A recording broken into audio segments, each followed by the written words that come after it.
raje keme nelam damune manaya son keme lanang raje son si teng yunji lanang raje ing ne king amumang ne teng yune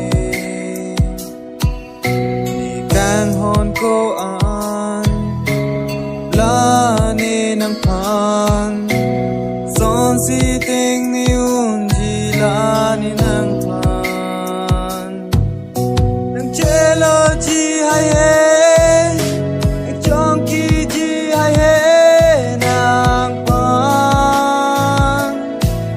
ni seng alam ji thana he nang pan seng ve alo pe pa pa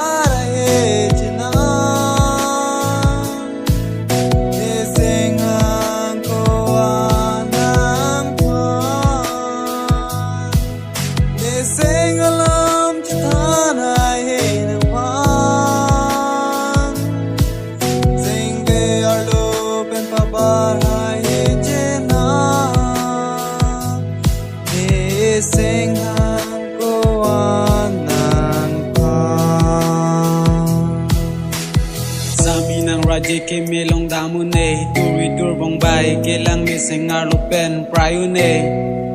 glolina ningve sita me turbong la nang raje machar pen nang tang chot kai ke bonta nang dung nang chelu hai he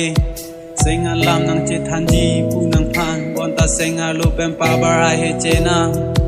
nang raje mu mang kuana kang jai long damun e so min darada SAMI jadi thanang ne sengve alam timan tu julong jilan ne sengve alam kang hondo anang piji nang phan che ber tipen si ne yuji ne nang phan la ne sengve alam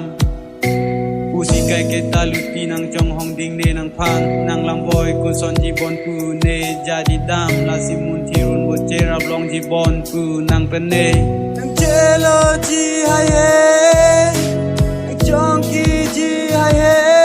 nang pan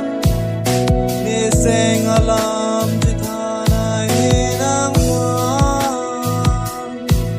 seng ve alo pe pa pa he china ni seng hang ko anang pan ni seng alam ji thana he nang pan seng ve alo pe pa pa he china ni seng